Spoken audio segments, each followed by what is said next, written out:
right, thank you all for coming. I just wanted to say a few words very quickly about the Wit and Wisdom student competition that Phi Beta Kappa at Alfred University has run for the last 3 years.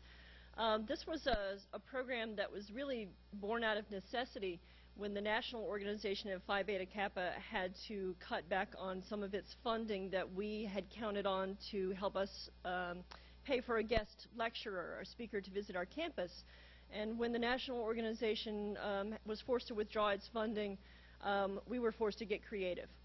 And so we came up with the idea for the Wit and Wisdom student competition to recognize excellence in student writing and public speaking, and it's just been terrific. So even though the program was born of necessity, we've kept on doing it, even though we could have gone back to our earlier system of bringing in an external speaker, because we feel like this really brings something unique to Alfred University to recognize the excellent work that our students are doing.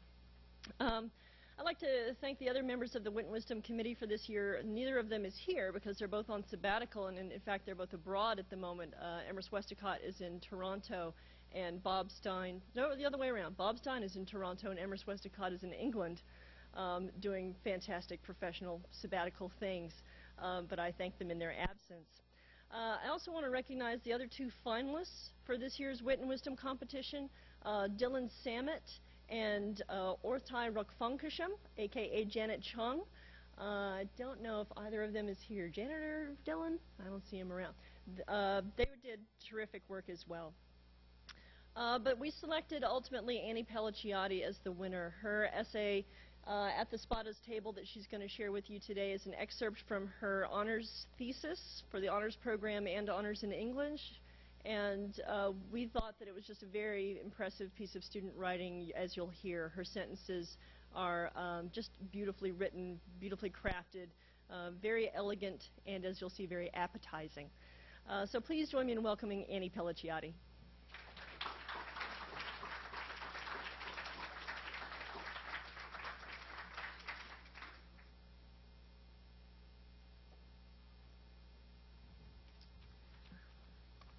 Thank you, Dr. Gray, and thank you everyone for coming.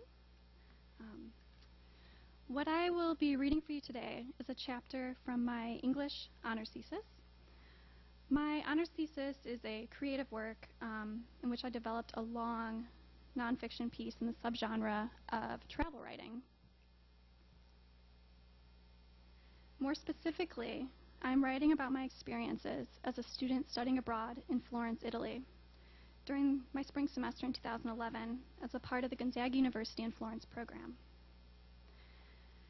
This particular chapter I will read to you is entitled At the Spadas Table.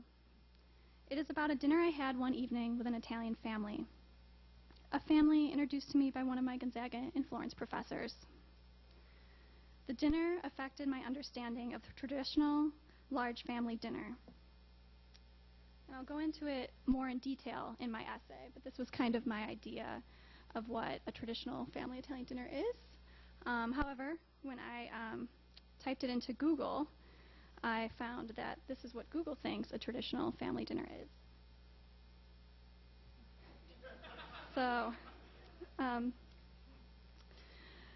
this chapter is going to focus on the wealth and depth of the experience which connected us together, even though we barely knew each other prior to dinner and struggled a bit with a language barrier. It is about a transforming human interaction in which we started off as strangers and left as amici.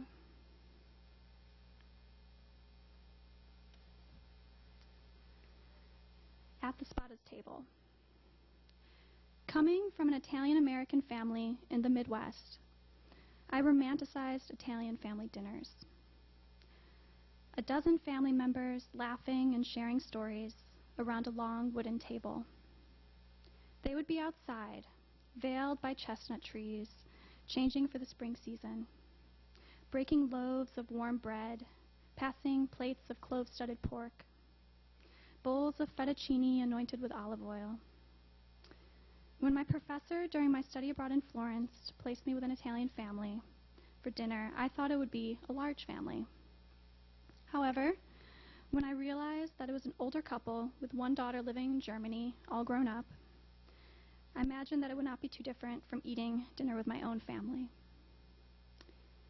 After my brother graduated from law school and moved to Seattle, dinners consisted of a short meal with just my parents and me. At my house in Chicago, dinners were relatively quiet. There were a few comments about each other's day, the clinking of silverware and glasses, questions about who would do the dishes. It was calming and pleasant because it was home, but it lacked the familial glamour of an Italian meal, an image I, ironically, procured from A Room with a View. A few months after my arrival in Florence, I met the Spadas. I walked up to a tall building with a large 35 on the door. "35", I said to myself. I was training my mind to think in Italian. I had taken 3 years of Italian, but the language still seemed so foreign to me. I memorized verb tenses while riding the bus in Florence. I had a past and a present. I hesitantly pushed the button that was placed next to the word Spada on the call box. After a few seconds, I heard an older woman's voice. "Chi è?" The sound of the voice was rough, like a long-time smoker's. It reminded me of all the Marlboro butts littering the streets of Florence. I said my name, Anna, in the best Italian I could. Whenever I said the Italian equivalent to my name, it sounded like a lie. I had been told by my roommate, an American named Katie, that Italians could not pronounce the letters I or E. "Really?" I said. "It seems like those are the two vowels most commonly placed at the end of Italian words." However, I heeded her warning and looked up the Italian name for Annie on Google. Anna. I was on my own journey to Ellis Island, reversing the sequence of name changing. My great-grandparents had their name changed during this transition to the country. And later, they Americanized their first names. I was trading my first name in for an Italian one. The woman on the call box immediately buzzed me in. I walked up the 5 flights of stairs to the top floor. The steep line of stones seemed harder and larger than the ones in my pensione. They were made out of cement. My large gait up the steps made me seem smaller. Federico and Sylvia were already waiting by the door to their apartment. They were an older couple with kind features. Sylvia embraced me first. It was as if we were family. They kissed me on both cheeks and held my hand tightly as they took me throughout the apartment. It was very clean, sparsely adorned with simple furniture. It boasted a mammoth fireplace, a dining table with a white embroidered coverlet. Whitewashed walls set off the slanted beam ceiling. In a large silver frame, there was the Madonna del Collo Lungo, the Madonna with the long neck. My class had just visited the original with my professor, Signora Carrara, at the Uffizi. I looked over to Federico, who stood on my right. I imagined Federico had been handsome once. His aging looks flirtatious in the way of European men. He had a snow-thick mustache, perfectly trimmed, curving around his mouth as he spoke. He had very blue eyes, unusual for an Italian. If I just saw him on the streets without hearing him speak, without seeing his expressive body movements while he spoke, I would assume he was not Italian. He didn't speak any English, aside from the phrase, "How do you feel about that?" I thought that he must have watched a lot of American dramas. I remember my mother once told me that Italians love those series, especially the psychologically oriented ones, like Columbo, where the rich American murderers are caught in the end. Sylvia was fluent in English. She had tan, leathery skin that hung underneath her chin. She had dark eyes that were magnified by thick glasses. She sat very close to me on the sofa. She put one hand on mine, and with the other one she pointed to the painting of the Madonna. Bella, no? Si, tre bella, I responded, not realizing that I was mixing 3 languages. She laughed and handed me an Italian book entitled L'arte di Firenze. All the art you can see in this book is in Florence, she said. You are living in a magical city.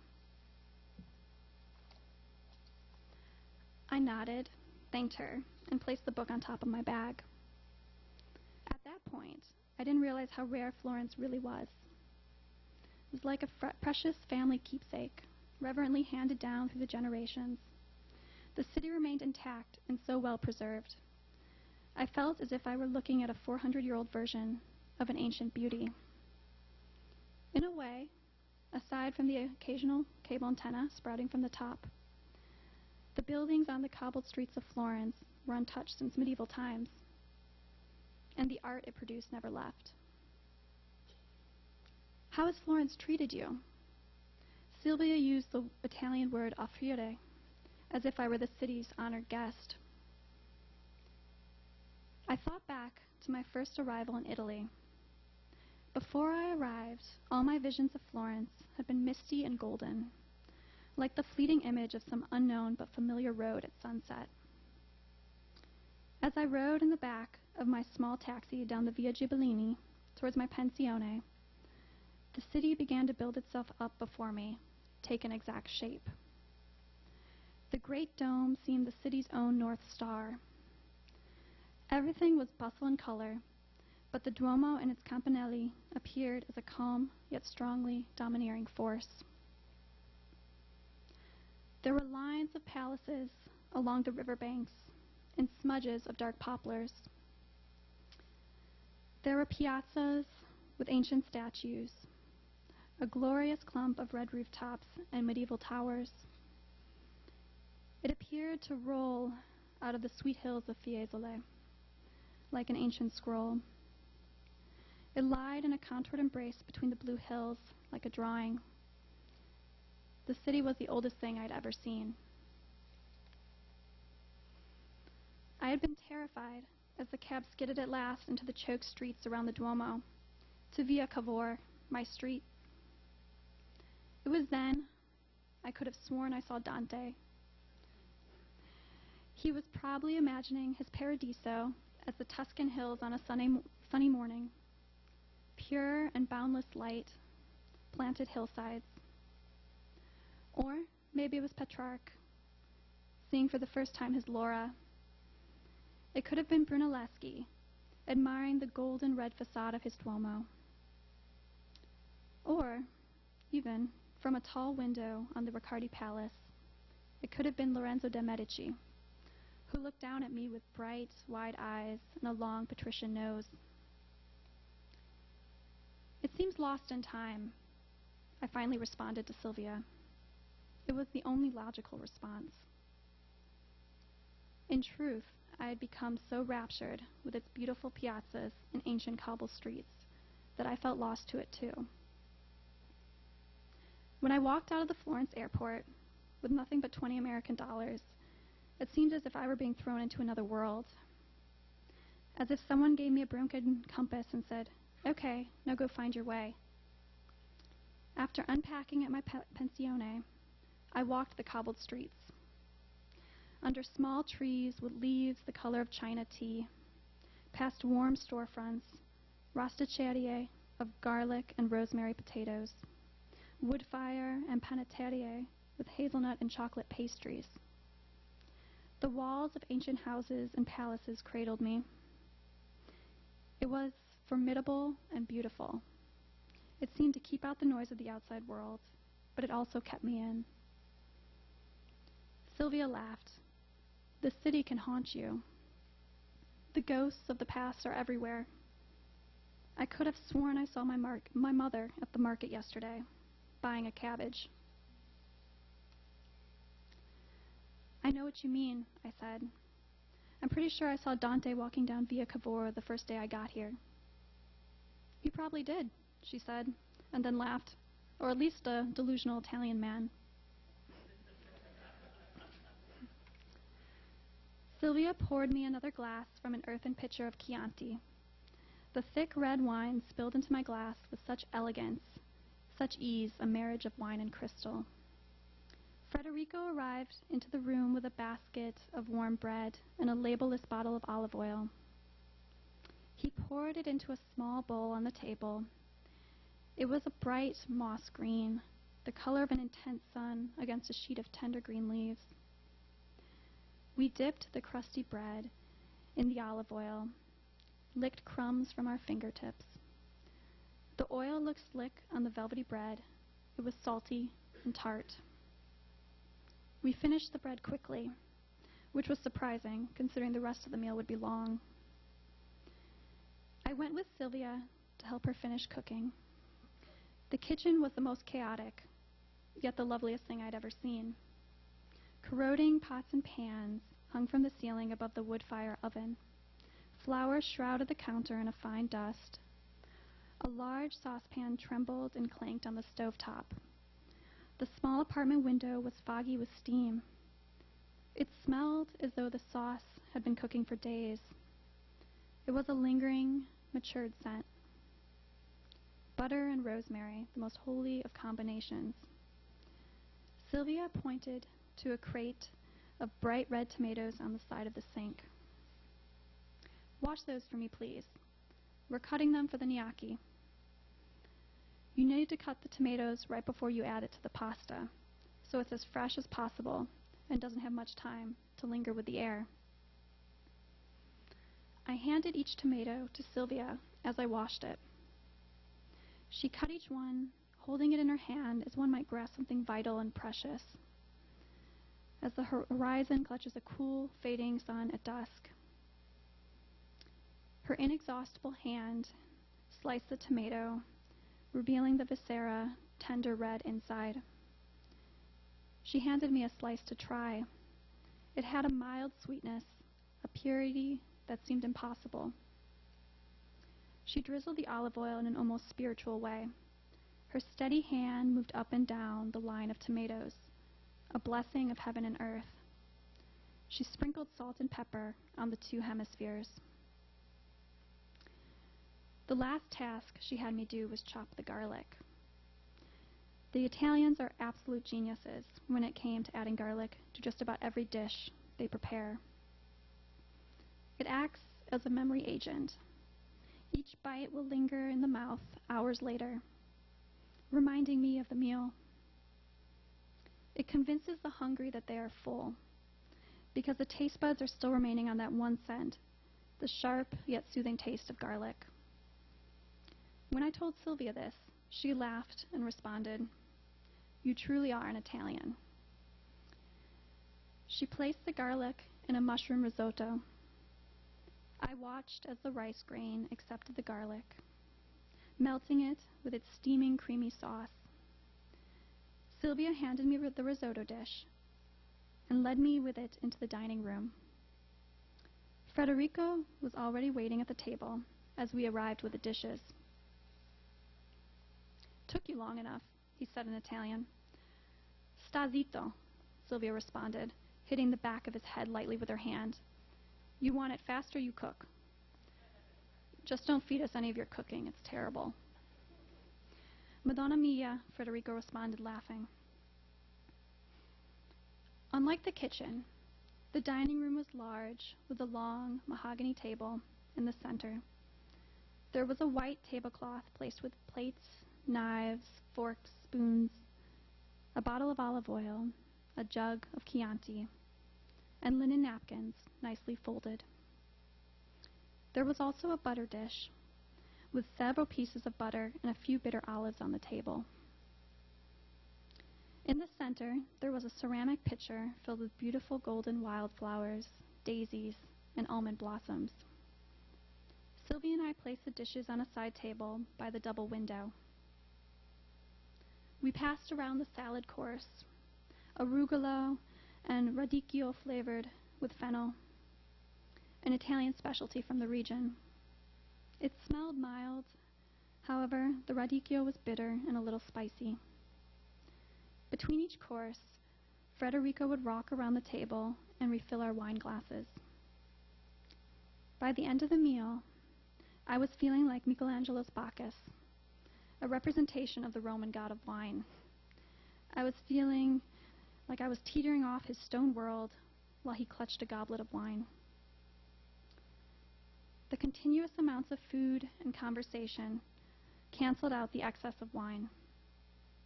However, Federico commented that my face looked like a pomodoro.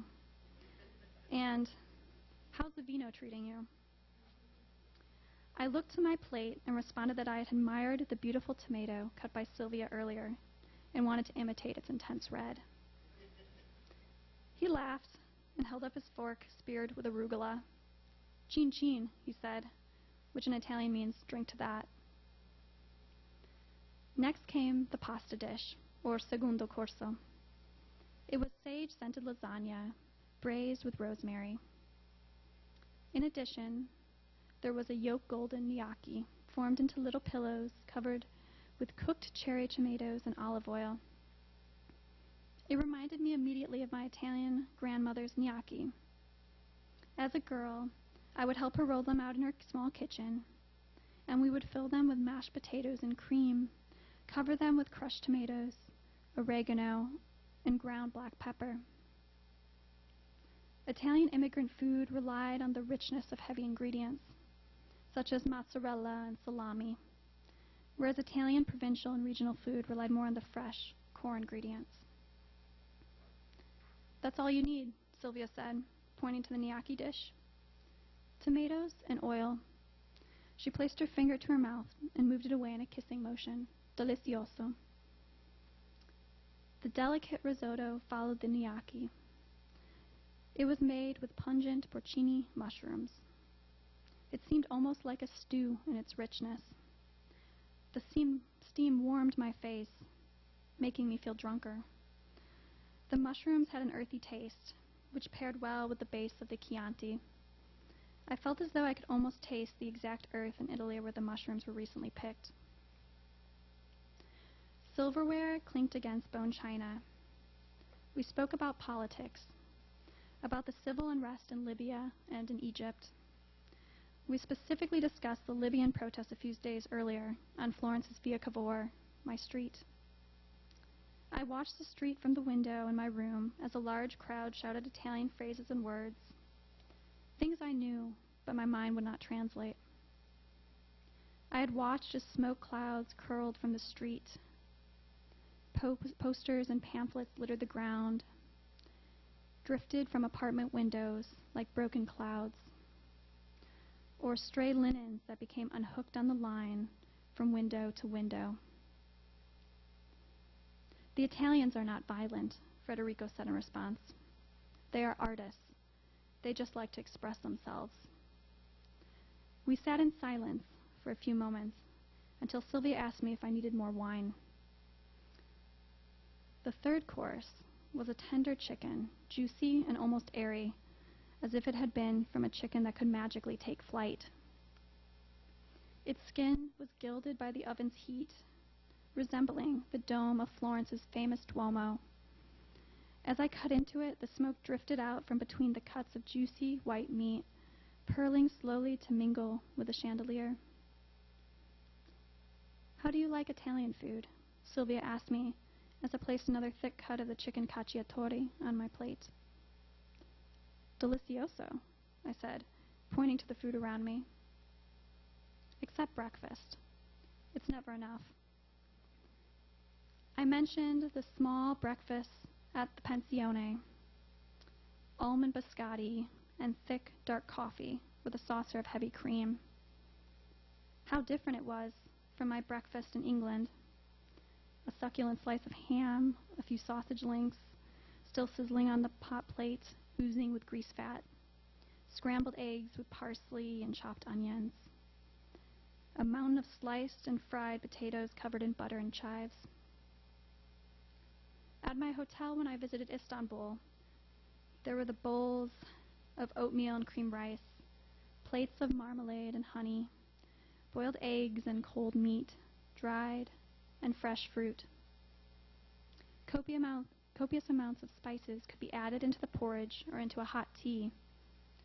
Cinnamon bark, dried rosebuds, red peppercorn, pistachios, dried okra, and Turkish saffron. I remembered my American meals. The many nights I sat around the small kitchen table with my family just outside Chicago. My parents coined the term hobo night, where every now and then we would eat a 99-cent box of mac and cheese and homemade beans. We would huddle around a warm pot of baked beans, sizzling with a crisp bit of fat pork in the crumbling brown crust. The warm pot of cheese quivered as it was ladled over the steaming elbow macaroni. My parents thought it important for my brother and me to understand how to eat simply and live frugally. My father always sat at the head or foot of the table, while my mother sat at the other end. There would be a momentary grace where we would say quickly, "Thank you," to God, before reaching our forks over hot plates. I scraped the salt pork from the sides of the bean pot, placing it in my mouth and holding it there as it melted like cream. My mother made bread pudding from slices of stale bread, sugar, cinnamon, and Granny Smith apples, sliced thin. The pudding baked until the top crisped a light brown. The fruit was a still life, with layered hollows and ridges forming pockets for what was to come. My mother then melted the sugar over the stovetop and poured it over the pudding crust. It was such a delight to cut into the piping hot, burnished gold crust, allowing the warm fragrance of cinnamon, butter, and apples into the air. I loved sucking the sweet syrup and allowing the warm apples to cool the tip of my tongue. Memories receded when I was back in Florence, looking at Federico and Sylvia. "That sounds delicious," Federico said in Italian. Although, I don't know what a hobo tastes like. I laughed and decided it was better not to explain it. My Italy began and ended around the Spadas table. Federico and Sylvia reminded me of home. At the same time, they taught me about the world, or at least their part of the world. I learned that Italians are at once joyful and sorrowful. They have an innate understanding for the tragic. They are artists and miscreants. There was not much difference between the Spadas and my own parents. They laughed, fought, and loved each other. They were proud of their Italian culture, yet they wanted to learn more about mine. They asked me about my food and my dinners, when to me, theirs were so much more alluring. By the end of the night, I noticed that Federico and Sylvia were calling me Annie, pronouncing the IE at the end perfectly. "But how did you know my name?" I asked. Federico laughed. "Signora Carrara told us when she called to say you were coming. Sylvia and I almost didn't ring you in. We weren't expecting an Anna." "I was trying to make it easier for you," I said. Sylvia smiled and poured more wine into my glass. "Your name is always going to be your own. Besides, we know how to pronounce American names. I love that George Clooney.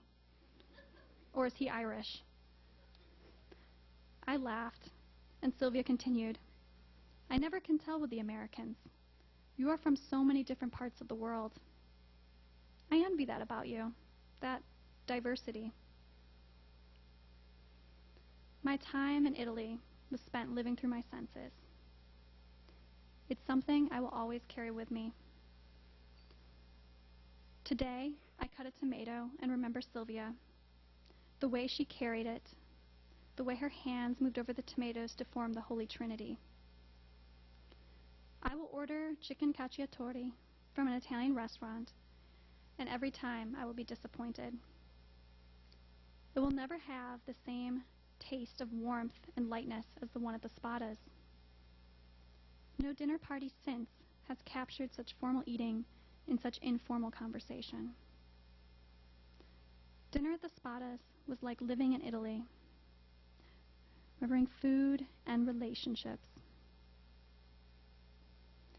Dinner with the Spadas caused me to ask myself, why did I choose Florence? Why Tuscany? Why is it the place of lovers and poets, the feast that feeds us all? What fed Byron as he wrote about youth and love? Was it the violet grapes, the terracotta roofs, the cerulean sky? It was the past which fed me, Florence's inherited image. The ghosts of Florence still haunt the city, still savor its ability to inspire. Sylvia and Federico knew this about Florence, as if it were some casual, common inference. The ghosts of the past are everywhere, she had said. When viewing the religious paintings at the Uffizi, I could almost believe that Jesus had lived and died in Tuscany. Florence's layering of tragedy and triumph is symphonic. It's so different from what I knew, but its history, good and bad, makes it so real, so tangible. While I was at the Spadas table, I learned to let go of my cultural assumptions, to speak through food and the past. And that's the end of my essay. But before I turn over for questions, I just wanted to go through a few slides really quick. Okay. So just these are some things I mentioned in my essay. This is actually a picture of me and Sylvia. She took off her glasses for this photo. It's not very good quality. Federico took it really far away, so I had to zoom in. But that's the only Spada picture I have, and unfortunately, I didn't take pictures of the food. So later I'll include some pictures of food on here. But